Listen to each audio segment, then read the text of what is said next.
My name is Mary Jo Courier, and joining me today are Debbie and Darlene. We are from St. Anne's Spa, and welcome to this week's edition of Intermission.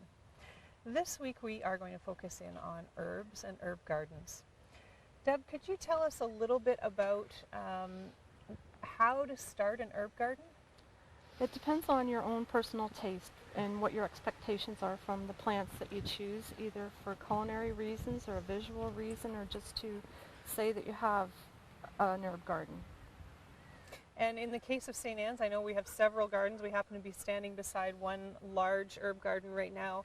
I'd love to know a little bit about some of the things that are in here. Right here is some borage, and it's very visual.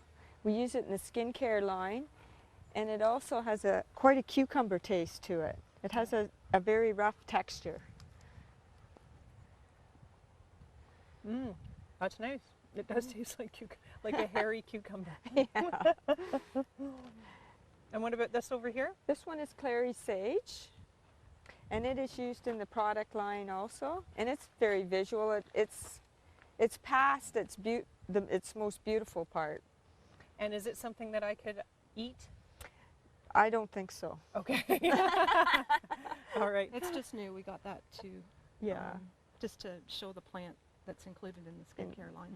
Yeah, I know we do have Cary Sage in the line, and it's great for any sort of womanly type things that are going on. So it's one of my favorites.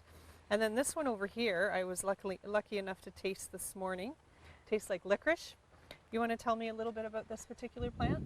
That's hyssop, very visual, as you can see, and it spreads as it drops seeds. Lovely. Then there's some more traditional herb garden types of herbs that are in herb gardens. Maybe, Deb, could you talk a little bit about those? We have lavender, which is not really, I guess it can be used for culinary purposes. I think they'll throw that in the odd dish in the kitchen. We have tarragon, rosemary, dill, basil, And tarragon. Are they thyme. perennials or annuals? Most of the ones here are perennial. Okay. The basil is not, and the rosemary is not. So every year you've got to Yeah. replant that. And they, if you have a pretty good sized crop and don't use it all, it can be dried and stored and used in the winter time or throughout the year. So when I'm cooking, I often have dried tarragon, basil, all of the things you named, rosemary.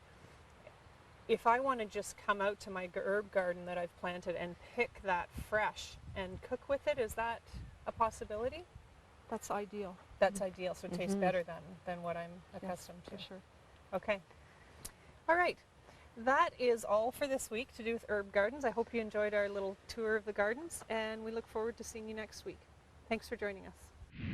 Intermission is brought to you by St. Anne's Spa, bringing the power of healing through human touch to the world.